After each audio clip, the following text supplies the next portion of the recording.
The Problem of Thor Bridge. Somewhere in the vaults of the Bank of Cox and Company, at Charing Cross, there is a travel-worn and battered tin dispatch box with my name, John H. Watson, M.D., late Indian Army, painted upon the lid. It is crammed with papers, nearly all of which are records of cases to illustrate the curious problems which Mr. Sherlock Holmes had at various times to examine. Some, and not the least interesting, were complete failures, and as such will hardly bear narrating, since no final explanation is forthcoming. A problem without a solution may interest the student, but can hardly fail to annoy the casual reader. Among these unfinished tales is that of Mr. James Phillimore, who, stepping back into his own house to get his umbrella, was never more seen in this world. No less remarkable is that of the cutter Alicia, which sailed one spring morning into a small patch of mist from where she never again emerged, nor was anything further ever heard of herself and her crew. A third case worthy of note is that of Isidora Persano, the well-known journalist and duelist, who was found stark staring mad with a matchbox in front of him which contained a remarkable worm said to be unknown to science. Apart from these unfathomed cases, there are some which involve the secrets of private families to an extent which would mean consternation in many exalted quarters if it were thought possible that they might find their way into print. I need not say that such a breach of confidence is unthinkable, and that these records will be separated and destroyed now that my friend has time to turn his energies to the matter. There remain a considerable residue of cases of greater or less interest which I might have edited before had I not feared to give the public a surfeit which might react upon the reputation of the man whom above all others I revere. In some I was myself concerned and can speak as an eyewitness, while in others I was either not present or played so small a part that they could only be told as by a third person. The following narrative is drawn from my own experience. It was a wild morning in October, and I observed as I was dressing how the last remaining leaves were being whirled from the solitary plane tree which graces the yard behind our house. I descended to breakfast prepared to find my companion in depressed spirits, for, like all great artists, he was easily impressed by his surroundings. On the contrary, I found that he had nearly finished his meal, and that his mood was particularly bright and joyous, with that somewhat sinister cheerfulness which was characteristic of his lighter moments. "You have a case, Holmes?" I remarked. "The faculty of deduction is certainly contagious, Watson," he answered. "It has enabled you to probe my secret." "Yes, I have a case. After a month of trivialities and stagnation, the wheels move once more. Might I share it? There is little to share, but we may discuss it when you have consumed the 2 hard-boiled eggs with which our new cook has favored us. Their condition may not be unconnected with the copy of the Family Herald which I observed yesterday upon the hall table. Even so trivial a matter as cooking an egg demands an attention which is conscious of the passage of time and incompatible with the love romance in that excellent periodical. A quarter of an hour later the table had been cleared and we were face to face. He had drawn a letter from his pocket. "You have heard of Neil Gibson, the Gold King?" he said. "You mean the American senator? Well, he was once senator for some western state, but is better known as the greatest gold mining magnate in the world." "Yes, I know of him. He has surely lived in England for some time. His name is very familiar." "Yes, he bought a considerable estate in Hampshire some 5 years ago." "Possibly you have already heard of the tragic end of his wife?" "Of course. I remember it now. That is why the name is familiar. But I really know nothing of the details." Holmes waved his hand towards some papers on a chair. "I had no idea that the case was coming my way, or I should have had my extracts ready," said he. "The fact is that the problem, though exceedingly sensational, appeared to present no difficulty. The interesting personality of the accused does not obscure the clearness of the evidence. That was the view taken by the coroner's jury and also in the police court proceedings. It is now referred to the assizes at Winchester. I fear it is a thankless business. I can discover facts, Watson, but I cannot change them. Unless some entirely new and unexpected ones come to light, I do not see what my client can hope for." "Your client? Ah, I forgot I had not told you. I am getting into your involved habit, Watson, of telling a story backward. You had best read this first. The letter which he handed to me, written in a bold, masterful hand, ran as follows. Claridge's Hotel, October 3rd. Dear Mr. Sherlock Holmes, I can't see the best woman God ever made go to her death without doing all that is possible to save her. I can't explain things. I can't even try to explain them, but I know beyond all doubt that Miss Dunbar is innocent. You know the facts. Who doesn't? It has been the gossip of the country. And never a voice raised for her. It's the damned injustice of it all that makes me crazy. That woman has a heart that wouldn't let her kill a fly. Well, I'll come at 11 tomorrow and see if you can get some ray of light in the dark. Maybe I have a clue and don't know it. Anyhow, all I know and all I have and all I am are for your use if only you can save her. If ever in your life you showed your powers, put them now into this case. Yours faithfully, J. Neil Gibson. There you have it, said Sherlock Holmes, knocking out the ashes of his after-breakfast pipe and slowly refilling it. That is the gentleman I await. As to the story, you have hardly time to master all these papers, so I must give it to you in a nutshell if you are to take an intelligent interest in the proceedings. This man is the greatest financial power in the world, and a man, as I understand, of most violent and formidable character.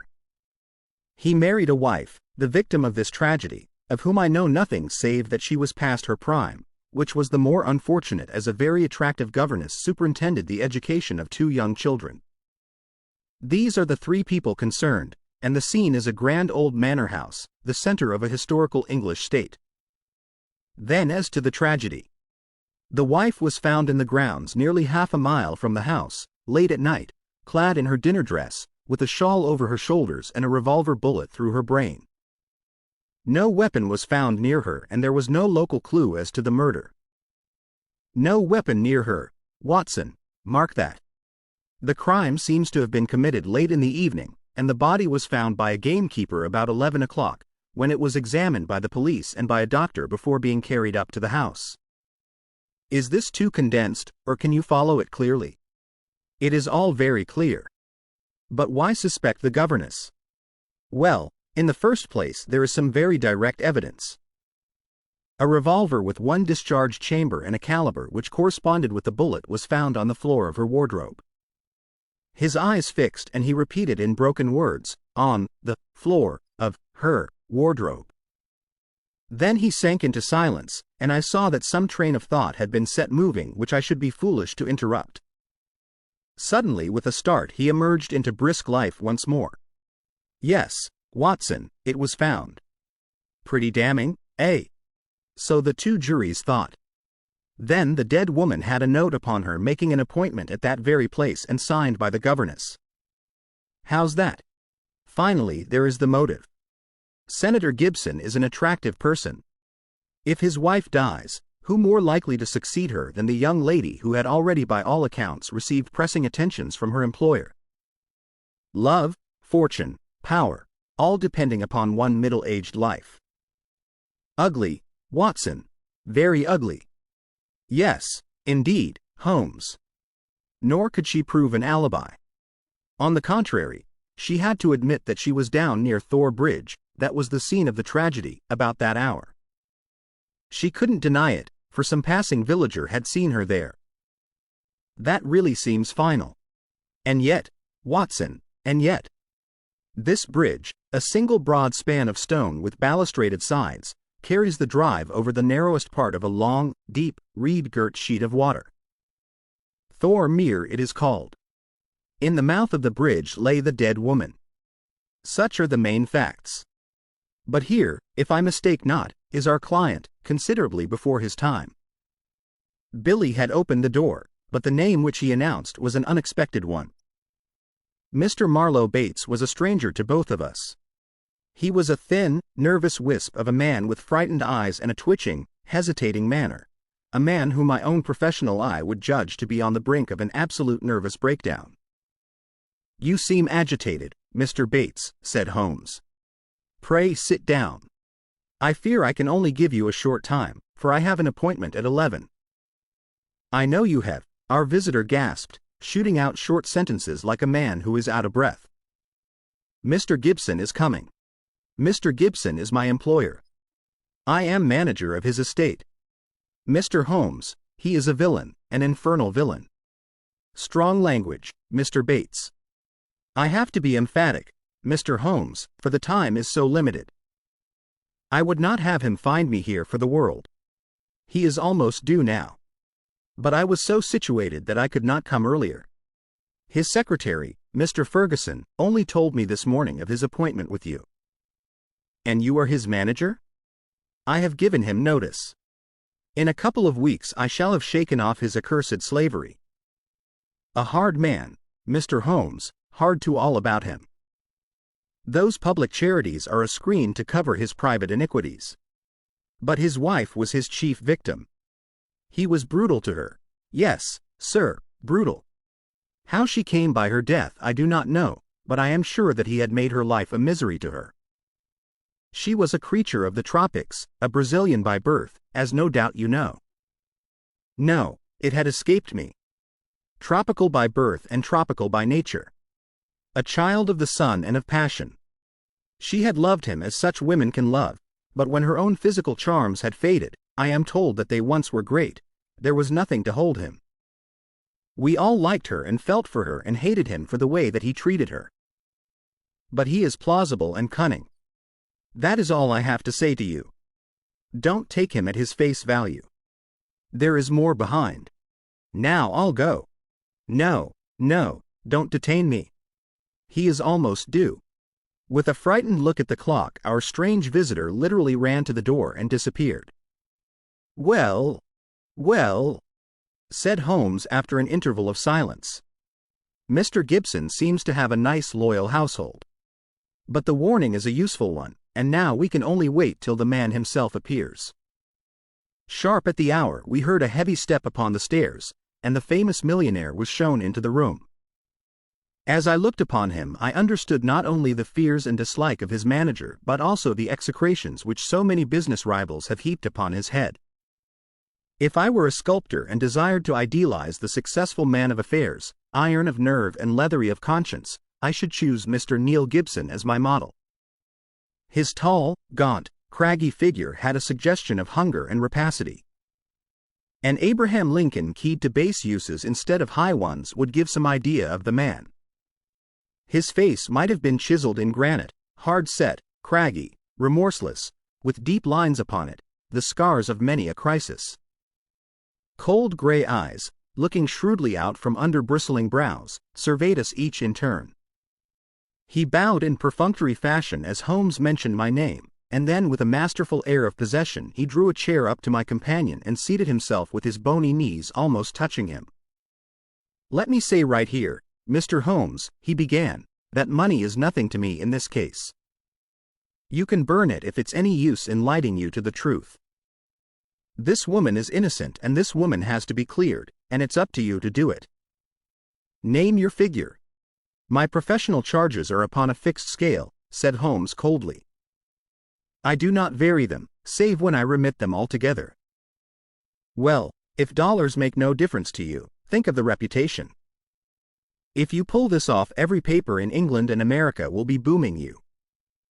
You'll be the talk of 2 continents. Thank you, Mr. Gibson. I do not think that I am in need of booming. It may surprise you to know that I prefer to work anonymously, and that it is the problem itself which attracts me. But we are wasting time. Let us get down to the facts. I think that you will find all the main ones in the press reports. I don't know that I can add anything which will help you. But if there is anything you would wish more light upon, well, I am here to give it. Well, there is just one point. What is it? What were the exact relations between you and Miss Dunbar? The Gold King gave a violent start and half rose from his chair. Then his massive calm came back to him. I suppose you are within your rights, and maybe doing your duty, in asking such a question, Mr. Holmes. We will agree to suppose so, said Holmes. Then I can assure you that our relations were entirely and always those of an employer towards a young lady whom he never conversed with, or ever saw, save when she was in the company of his children. Holmes rose from his chair. I am a rather busy man, Mr. Gibson, said he, and I have no time or taste for aimless conversations. I wish you good morning." Our visitor had risen also, and his great loose figure towered above Holmes. There was an angry gleam from under those bristling brows and a tinge of color in the sallow cheeks. "What the devil do you mean by this, Mr. Holmes? Do you dismiss my case?" "Well, Mr. Gibson, at least I dismiss you. I should have thought my words were plain." "Plain enough, but what's at the back of it? Raising the price on me, or afraid to tackle it, or what?" "I've a right to a plain answer." "Well, perhaps you have," said Holmes. "I'll give you one. This case is quite sufficiently complicated to start with without the further difficulty of false information." "Meaning that I lie?" "Well, I was trying to express it as delicately as I could, but if you insist upon the word I will not contradict you." I sprang to my feet, for the expression upon the millionaire's face was fiendish in its intensity, and he had raised his great knotted fist. Holmes smiled languidly and reached his hand out for his pipe. "Don't be noisy, Mr. Gibson. I find that after breakfast even the smallest argument is unsettling. I suggest that a stroll in the morning air and a little quiet thought will be greatly to your advantage." With an effort the Gold King mastered his fury. I could not but admire him, for by a supreme self-command he had turned in a minute from a hot flame of anger to a frigid and contemptuous indifference. "Well, it's your choice. I guess you know how to run your own business. I can't make you touch the case against your will. You've done yourself no good this morning, Mr. Holmes, for I have broken stronger men than you. No man ever crossed me and was the better for it. So many have said so, and yet here I am," said Holmes, smiling. "Well, good morning, Mr. Gibson. You have a good deal yet to learn." Our visitor made a noisy exit, but Holmes smoked in imperturbable silence with dreamy eyes fixed upon the ceiling. "Any views, Watson?" he asked at last. "Well, Holmes, I must confess that when I consider that this is a man who would certainly brush any obstacle from his path, and when I remember that his wife may have been an obstacle and an object of dislike, as that man Bates plainly told us, it seems to me, exactly. And to me also. But what were his relations with the governess, and how did you discover them?" "Bluff, Watson, bluff." When I considered the passionate, unconventional, unbusinesslike tone of his letter and contrasted it with his self-contained manner and appearance, it was pretty clear that there was some deep emotion which centered upon the accused woman rather than upon the victim. We've got to understand the exact relations of those three people if we are to reach the truth. You saw the frontal attack which I made upon him, and how imperturbably he received it. Then I bluffed him by giving him the impression that I was absolutely certain, when in reality I was only extremely suspicious. Perhaps he will come back? He is sure to come back. He must come back. He can't leave it where it is. Ha! Isn't that a ring? Yes, there is his footstep. Well, Mr. Gibson, I was just saying to Dr. Watson that you were somewhat overdue. The Gold King had re-entered the room in a more chastened mood than he had left it. His wounded pride still showed in his resentful eyes, but his common sense had shown him that he must yield if he would attain his end. "I've been thinking it over, Mr. Holmes, and I feel that I have been hasty in taking your remarks amiss. You are justified in getting down to the facts, whatever they may be, and I think the more of you for it. I can assure you, however, that the relations between Miss Dunbar and me don't really touch this case. That is for me to decide, is it not? Yes, I guess that is so. You're like a surgeon who wants every symptom before he can give his diagnosis. Exactly. That expresses it. And it is only a patient who has an object in deceiving his surgeon who would conceal the facts of his case. That may be so, but you will admit, Mr. Holmes, that most men would shy off a bit when they are asked point-blank what their relations with a woman may be, if there is really some serious feeling in the case. I guess most men have a little private reserve of their own in some corner of their souls where they don't welcome intruders. And you burst suddenly into it. But the object excuses you, since it was to try and save her. Well, the stakes are down and the reserve open, and you can explore where you will. What is it you want? The truth. The Gold King paused for a moment as one who marshals his thoughts. His grim, deep-lined face had become even sadder and more grave. "I can give it to you in a very few words, Mr. Holmes," said he at last. "There are some things that are painful as well as difficult to say, so I won't go deeper than is needful. I met my wife when I was gold hunting in Brazil. Maria Pinto was the daughter of a government official at Manaus, and she was very beautiful. I was young and ardent in those days, but even now, as I look back with colder blood and a more critical eye, I can see that she was rare and wonderful in her beauty. It was a deep, rich nature, too, passionate, whole-hearted, tropical, ill-balanced, very different from the American women whom I had known. Well, to make a long story short, I loved her and I married her. It was only when the romance had passed, and it lingered for years, that I realized that we had nothing, absolutely nothing, in common. My love faded. If hers had faded also, it might have been easier.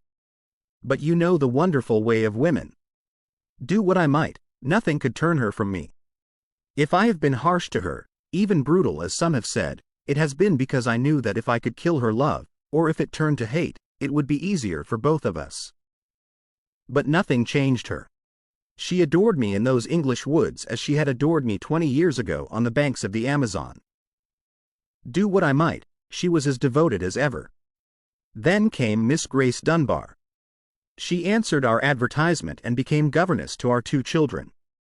Perhaps you have seen her portrait in the papers. The whole world has proclaimed that she also is a very beautiful woman.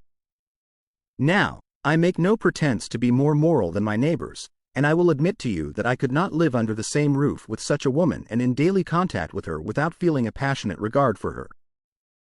Do you blame me, Mr. Holmes? I do not blame you for feeling it. I should blame you if you expressed it, since this young lady was in a sense under your protection. Well, maybe so, said the millionaire, though for a moment the reproof had brought the old angry gleam into his eyes. I'm not pretending to be any better than I am. I guess all my life I've been a man that reached out his hand for what he wanted, and I never wanted anything more than the love and possession of that woman. I told her so. Oh, you did you? Holmes could look very formidable when he was moved. I said to her that if I could marry her I would, but that it was out of my power. I said that money was no object and that all I could do to make her happy and comfortable would be done. Very generous, I am sure, said Holmes with a sneer. See here, Mr. Holmes. I came to you on a question of evidence, not on a question of morals. I'm not asking for your criticism. It is only for the young lady's sake that I touch your case at all, said Holmes sternly. I don't know that anything she is accused of is really worse than what you have yourself admitted, that you have tried to ruin a defenseless girl who was under your roof. Some of you rich men have to be taught that all the world cannot be bribed into condoning your offenses. To my surprise, the Gold King took the reproof with equanimity. That's how I feel myself about it now. I thank God that my plans did not work out as I intended. She would have none of it, and she wanted to leave the house instantly. Why did she not? Well, in the first place, others were dependent upon her, and it was no light matter for her to let them all down by sacrificing her living. When I had sworn, as I did, that she should never be molested again, she consented to remain. But there was another reason. She knew the influence she had over me, and that it was stronger than any other influence in the world. She wanted to use it for good. How? Well, she knew something of my affairs. They are large, Mr. Holmes, large beyond the belief of an ordinary man. I can make or break, and it is usually break. It wasn't individuals only. It was communities, cities, even nations. Business is a hard game, and the weak go to the wall. I played the game for all it was worth. I never squealed myself, and I never cared if the other fellow squealed. But she saw it different. I guess she was right. She believed and said that a fortune for one man that was more than he needed should not be built on 10,000 ruined men who were left without the means of life. That was how she saw it, and I guess she could see past the dollars to something that was more lasting. She found that I listened to what she said, and she believed she was serving the world by influencing my actions. So she stayed, and then this came along. Can you throw any light upon that?" The Gold King paused for a minute or more, his head sunk in his hands, lost in deep thought. "It's very black against her. I can't deny that. And women lead an inward life and may do things beyond the judgment of a man. At first I was so rattled and taken aback that I was ready to think she had been led away in some extraordinary fashion that was clean against her usual nature. One explanation came into my head. I give it to you, Mr. Holmes, for what it is worth. There is no doubt that my wife was bitterly jealous. There is a soul jealousy that can be as frantic as any body jealousy, and though my wife had no cause, and I think she understood this, for the latter, she was aware that this English girl exerted an influence upon my mind and my acts that she herself never had. It was an influence for good, but that did not mend the matter. She was crazy with hatred, and the heat of the Amazon was always in her blood. She might have planned to murder Miss Dunbar, or we will say to threaten her with a gun and so frighten her into leaving us. Then there might have been a scuffle and the gun gone off and shot the woman who held it. That possibility had already occurred to me, said Holmes. Indeed, it is the only obvious alternative to deliberate murder. But she utterly denies it. Well, that is not final, is it? One can understand that a woman placed in so awful a position might hurry home still in her bewilderment holding the revolver.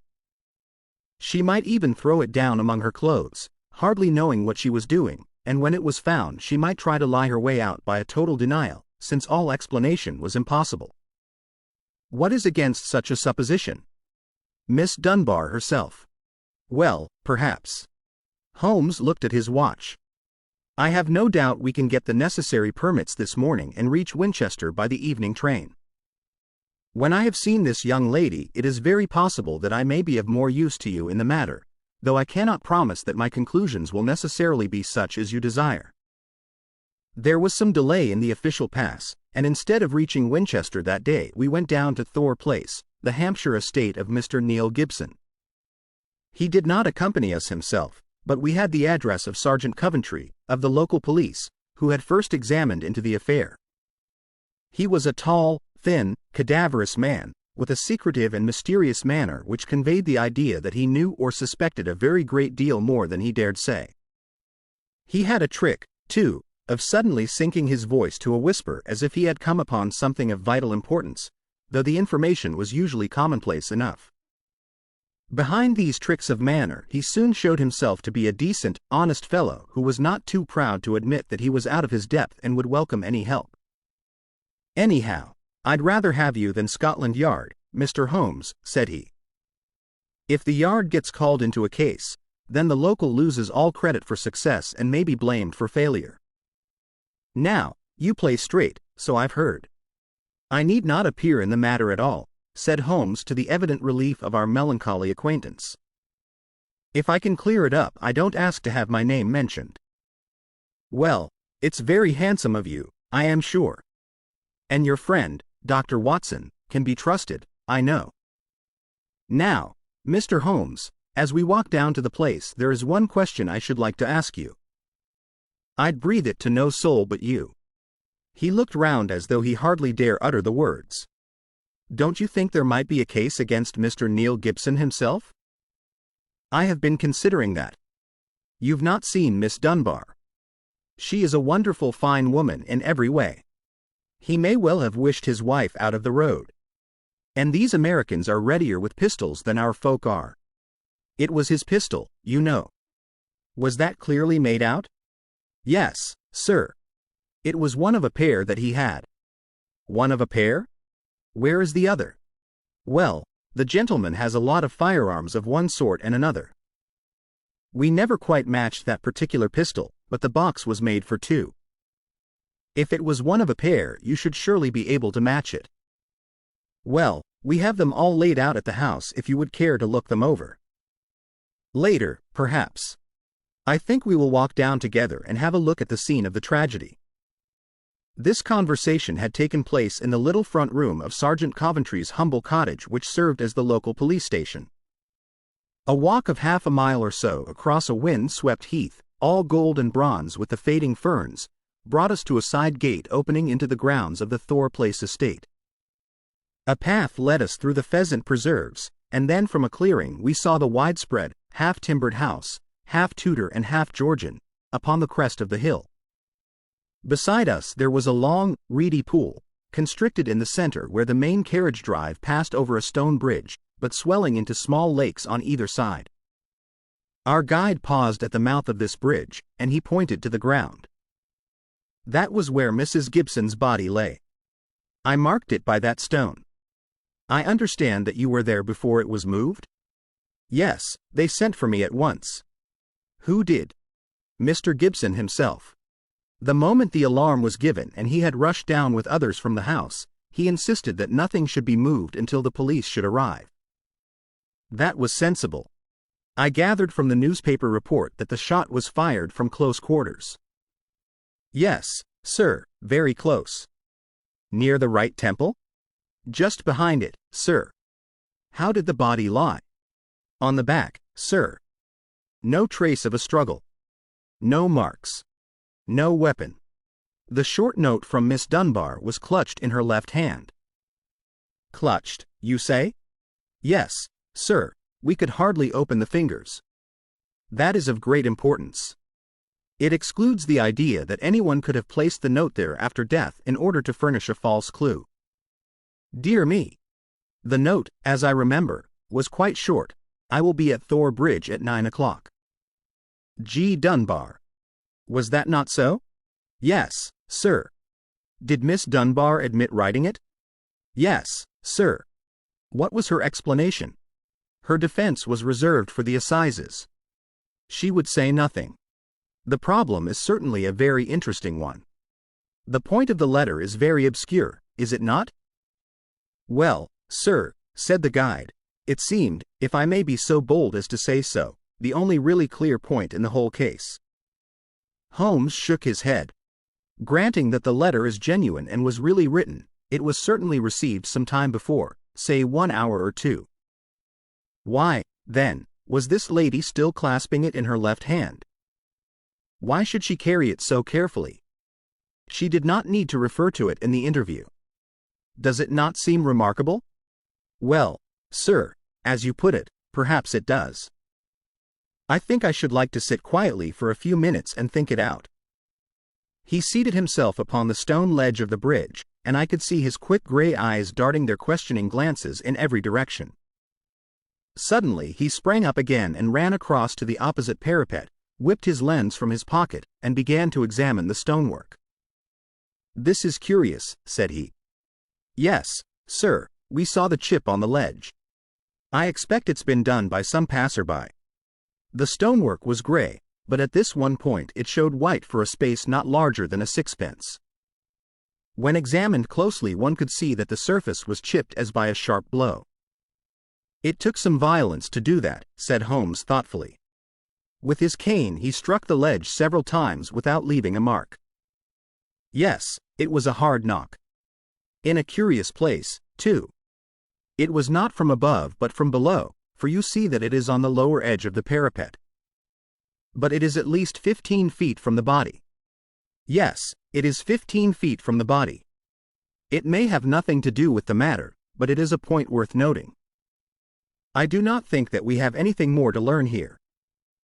There were no footsteps, you say? The ground was iron hard, sir. There were no traces at all. Then we can go. We will go up to the house first and look over these weapons of which you speak. Then we shall get on to Winchester, for I should desire to see Miss Dunbar before we go farther. Mr. Neil Gibson had not returned from town, but we saw in the house the neurotic Mr. Bates who had called upon us in the morning. He showed us with a sinister relish the formidable array of firearms of various shapes and sizes which his employer had accumulated in the course of an adventurous life. Mr. Gibson has his enemies, as anyone would expect who knew him and his methods, said he. He sleeps with a loaded revolver in the drawer beside his bed. He is a man of violence, sir, and there are times when all of us are afraid of him. I am sure that the poor lady who has passed was often terrified.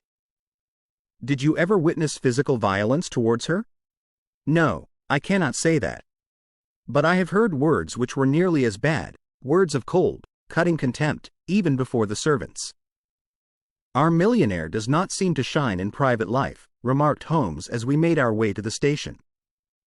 Well, Watson, we have come on a good many facts, some of them new ones, and yet I seem some way from my conclusion. In spite of the very evident dislike which Mr. Bates has to his employer, I gather from him that when the alarm came he was undoubtedly in his library. Dinner was over at 8:30 and all was normal up to then. It is true that the alarm was somewhat late in the evening, but the tragedy certainly occurred about the hour named in the note. There is no evidence at all that Mr. Gibson had been out of doors since his return from town at 5 o'clock. On the other hand, Miss Dunbar, as I understand it, admits that she had made an appointment to meet Mrs. Gibson at the bridge. Beyond this she would say nothing, as her lawyer had advised her to reserve her defense. We have several very vital questions to ask that young lady, and my mind will not be easy until we have seen her. I must confess that the case would seem to me to be very black against her if it were not for one thing. And what is that, Holmes? The finding of the pistol in her wardrobe. Dear me, Holmes! I cried, that seemed to me to be the most damning incident of all. Not so, Watson. It had struck me even at my first perfunctory reading as very strange, and now that I am in closer touch with the case it is my only firm ground for hope. We must look for consistency. Where there is a want of it we must suspect deception. I hardly follow you. Well now, Watson, suppose for a moment that we visualize you in the character of a woman who, in a cold, premeditated fashion, is about to get rid of a rival. You have planned it. A note has been written. The victim has come. You have your weapon. The crime is done. It has been workmanlike and complete. Do you tell me that after carrying out so crafty a crime you would now ruin your reputation as a criminal by forgetting to fling your weapon into those adjacent reed beds which would forever cover it, but you must needs carry it carefully home and put it in your own wardrobe, the very first place that would be searched? Your best friends would hardly call you a schemer, Watson, and yet I could not picture you doing anything so crude as that. In the excitement of the moment, no, Watson, I will not admit that it is possible. Where a crime is coolly premeditated, then the means of covering it are coolly premeditated also. I hope, therefore, that we are in the presence of a serious misconception. But there is so much to explain. Well, we shall set about explaining it. When once your point of view is changed, the very thing which was so damning becomes a clue to the truth. For example, there is this revolver. Miss Dunbar disclaims all knowledge of it. On our new theory she is speaking truth when she says so. Therefore, it was placed in her wardrobe. Who placed it there? Someone who wished to incriminate her. Was not that person the actual criminal? You see how we come at once upon a most fruitful line of inquiry. We were compelled to spend the night at Winchester, as the formalities had not yet been completed, but next morning, in the company of Mr. Joyce Cummings, the rising barrister who was entrusted with the defense, we were allowed to see the young lady in her cell.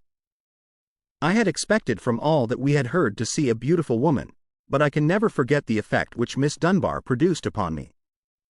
It was no wonder that even the masterful millionaire had found in her something more powerful than himself, something which could control and guide him. One felt, too, as one looked at the strong, clear-cut, and yet sensitive face, that even should she be capable of some impetuous deed, none the less there was an innate nobility of character which would make her influence always for the good. She was a brunette, tall, with a noble figure and commanding presence, but her dark eyes had in them the appealing, helpless expression of the hunted creature who feels the nets around it, but can see no way out from the toils. Now, as she realized the presence and the help of my famous friend, there came a touch of color in her wan cheeks and a light of hope began to glimmer in the glance which she turned upon us. Perhaps Mr. Neil Gibson has told you something of what occurred between us? She asked in a low, agitated voice. Yes, Holmes answered, you need not pain yourself by entering into that part of the story. After seeing you, I am prepared to accept Mr. Gibson's statement both as to the influence which you had over him and as to the innocence of your relations with him. But why was the whole situation not brought out in court? It seemed to me incredible that such a charge could be sustained. I thought that if we waited, the whole thing must clear itself up without our being compelled to enter into painful details of the inner life of the family. But I understand that far from clearing, it has become even more serious. My dear young lady, cried Holmes earnestly, I beg you to have no illusions upon the point. Mr. Cummings here would assure you that all the cards are at present against us, and that we must do everything that is possible if we are to win clear. It would be a cruel deception to pretend that you are not in very great danger. Give me all the help you can, then, to get at the truth. I will conceal nothing. Tell us, then, of your true relations with Mr. Gibson's wife. She hated me, Mr. Holmes. She hated me with all the fervor of her tropical nature. She was a woman who would do nothing by halves, and the measure of her love for her husband was the measure also of her hatred for me. It is probable that she misunderstood our relations. I would not wish to wrong her, but she loved so vividly in a physical sense that she could hardly understand the mental, and even spiritual, tie which held her husband to me, or imagine that it was only my desire to influence his power to good ends which kept me under his roof. I can see now that I was wrong. Nothing could justify me in remaining where I was a cause of unhappiness, and yet it is certain that the unhappiness would have remained even if I had left the house. Now, Miss Dunbar, said Holmes, I beg you to tell us exactly what occurred that evening. I can tell you the truth so far as I know it, Mr. Holmes, but I am in a position to prove nothing, and there are points, the most vital points, which I can neither explain nor can I imagine any explanation. If you will find the facts, perhaps others may find the explanation. With regard, then, to my presence at Thor Bridge that night, I received a note from Mrs. Gibson in the morning. It lay on the table of the schoolroom, and it may have been left there by her own hand. It implored me to see her there after dinner, said she had something important to say to me, and asked me to leave an answer on the sundial in the garden, as she desired no one to be in our confidence. I saw no reason for such secrecy, but I did as she asked, accepting the appointment. She asked me to destroy her note, and I burned it in the schoolroom grate. She was very much afraid of her husband, who treated her with a harshness for which I frequently reproached him, and I could only imagine that she acted in this way because she did not wish him to know of our interview. Yet she kept your reply very carefully? Yes. I was surprised to hear that she had it in her hand when she died. Well, what happened then? I went down as I had promised. When I reached the bridge, she was waiting for me. Never did I realize till that moment how this poor creature hated me. She was like a mad woman. Indeed, I think she was a mad woman, subtly mad with the deep power of deception which insane people may have. How else could she have met me with unconcern every day and yet had so raging a hatred of me in her heart? I will not say what she said. She poured her whole wild fury out in burning and horrible words. I did not even answer. I could not. It was dreadful to see her. I put my hands to my ears and rushed away. When I left her, she was standing, still shrieking out her curses at me, in the mouth of the bridge, where she was afterwards found, within a few yards from the spot. And yet, presuming that she met her death shortly after you left her, you heard no shot? No, I heard nothing. But, indeed, Mr. Holmes, I was so agitated and horrified by this terrible outbreak that I rushed to get back to the peace of my own room, and I was incapable of noticing anything which happened.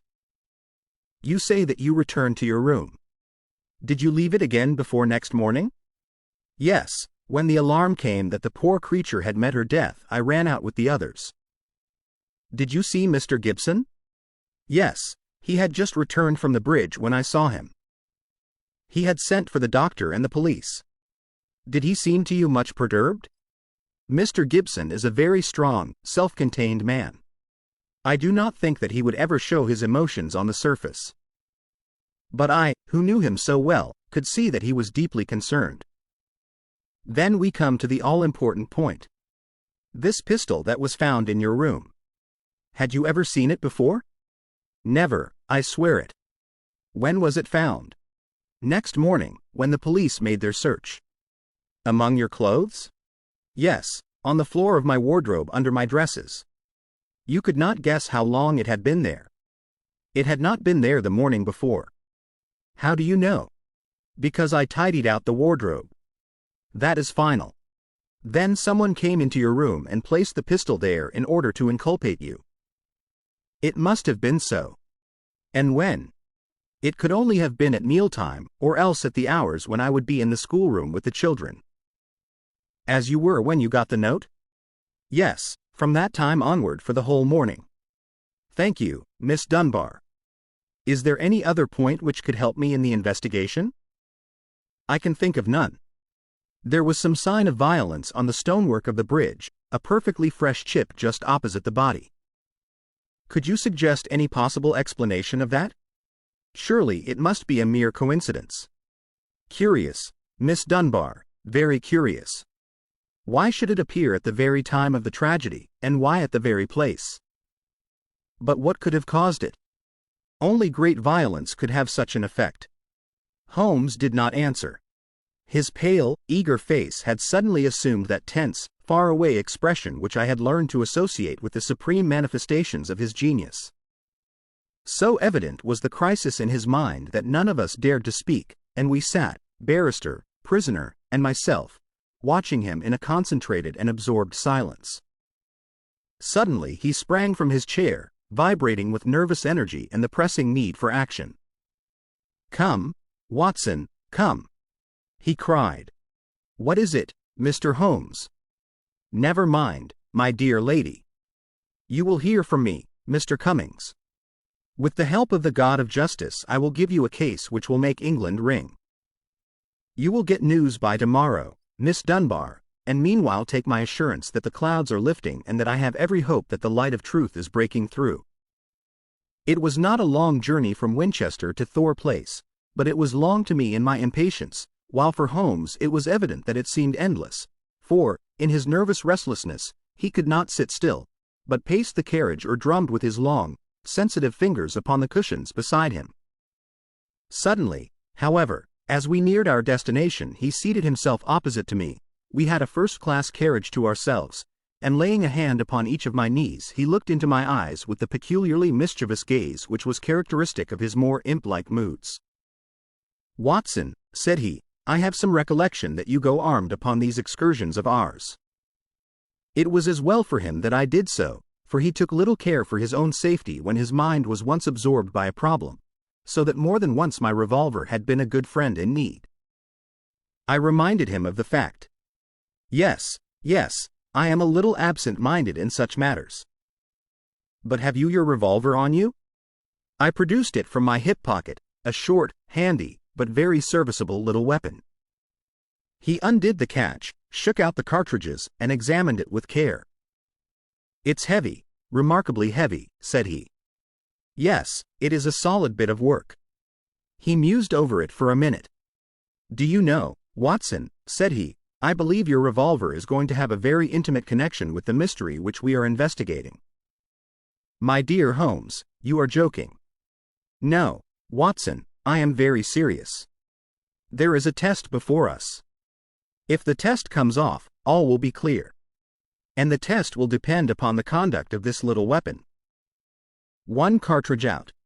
Now we will replace the other 5 and put on the safety catch. So. That increases the weight and makes it a better reproduction." I had no glimmer of what was in his mind, nor did he enlighten me, but sat lost in thought until we pulled up in the Little Hampshire station. We secured a ramshackle trap, and in a quarter of an hour were at the house of our confidential friend, the sergeant. "A clue, Mr. Holmes?" "What is it?" "It all depends upon the behavior of Dr. Watson's revolver," said my friend. "Here it is. Now, officer, can you give me 10 yards of string?" The village shop provided a ball of stout twine. "I think that this is all we will need," said Holmes. "Now, if you please, we will get off on what I hope is the last stage of our journey." The sun was setting and turning the rolling Hampshire moor into a wonderful autumnal panorama. The sergeant, with many critical and incredulous glances, which showed his deep doubts of the sanity of my companion, lurched along beside us. As we approached the scene of the crime, I could see that my friend, under all his habitual coolness, was in truth deeply agitated. "Yes," he said in answer to my remark, "you have seen me miss my mark before, Watson. I have an instinct for such things, and yet it has sometimes played me false. It seemed a certainty when first it flashed across my mind in the cell at Winchester, but one drawback of an active mind is that one can always conceive alternative explanations which would make our scent a false one. And yet, well, Watson, we can but try." As he walked, he had firmly tied one end of the string to the handle of the revolver. We had now reached the scene of the tragedy. With great care he marked out under the guidance of the policeman the exact spot where the body had been stretched. He then hunted among the heather and the ferns until he found a considerable stone. This he secured to the other end of his line of string, and he hung it over the parapet of the bridge so that it swung clear above the water. He then stood on the fatal spot, some distance from the edge of the bridge, with my revolver in his hand, the string being taut between the weapon and the heavy stone on the farther side. "Now for it!" he cried. At the words he raised the pistol to his head, and then let go his grip. In an instant it had been whisked away by the weight of the stone, had struck with a sharp crack against the parapet, and had vanished over the side into the water. It had hardly gone before Holmes was kneeling beside the stonework, and a joyous cry showed that he had found what he expected. "Was there ever a more exact demonstration?" he cried. "See, Watson, your revolver has solved the problem." As he spoke, he pointed to a second chip of the exact size and shape of the first which had appeared on the under edge of the stone balustrade. "We'll stay at the inn tonight," he continued as he rose and faced the astonished sergeant. "You will, of course, get a grappling hook, and you will easily restore my friend's revolver. You will also find beside it the revolver, string and weight with which this vindictive woman attempted to disguise her own crime and to fasten a charge of murder upon an innocent victim. You can let Mr. Gibson know that I will see him in the morning, when steps can be taken for Miss Dunbar's vindication." Late that evening, as we sat together smoking our pipes in the village inn, Holmes gave me a brief review of what had passed. "I fear, Watson," said he, "that you will not improve any reputation which I may have acquired by adding the case of the Thor Bridge mystery to your annals. I have been sluggish in mind and wanting in that mixture of imagination and reality which is the basis of my art. I confess that the chip in the stonework was a sufficient clue to suggest the true solution, and that I blame myself for not having attained it sooner. It must be admitted that the workings of this unhappy woman's mind were deep and subtle, so that it was no very simple matter to unravel her plot. I do not think that in our adventures we have ever come across a stranger example of what perverted love can bring about. Whether Miss Dunbar was her rival in a physical or in a merely mental sense seems to have been equally unforgivable in her eyes. No doubt she blamed this innocent lady for all those harsh dealings and unkind words with which her husband tried to repel her too demonstrative affection. Her first resolution was to end her own life. Her second was to do it in such a way as to involve her victim in a fate which was worse far than any sudden death could be. We can follow the various steps quite clearly, and they show a remarkable subtlety of mind. A note was extracted very cleverly from Miss Dunbar which would make it appear that she had chosen the scene of the crime. In her anxiety that it should be discovered, she somewhat overdid it by holding it in her hand to the last. This alone should have excited my suspicions earlier than it did. Then she took one of her husband's revolvers. There was, as you saw, an arsenal in the house, and kept it for her own use. A similar one she concealed that morning in Miss Dunbar's wardrobe after discharging one barrel, which she could easily do in the woods without attracting attention. She then went down to the bridge where she had contrived this exceedingly ingenious method for getting rid of her weapon. When Miss Dunbar appeared, she used her last breath in pouring out her hatred, and then, when she was out of hearing, carried out her terrible purpose. Every link is now in its place and the chain is complete. The papers may ask why the mere was not dragged in the first instance, but it is easy to be wise after the event, And in any case, the expanse of a reed-filled lake is no easy matter to drag unless you have a clear perception of what you are looking for and where. Well, Watson, we have helped a remarkable woman, and also a formidable man. Should they in the future join their forces, as seems not unlikely, the financial world may find that Mr. Neil Gibson has learned something in that schoolroom of sorrow where our earthly lessons are taught.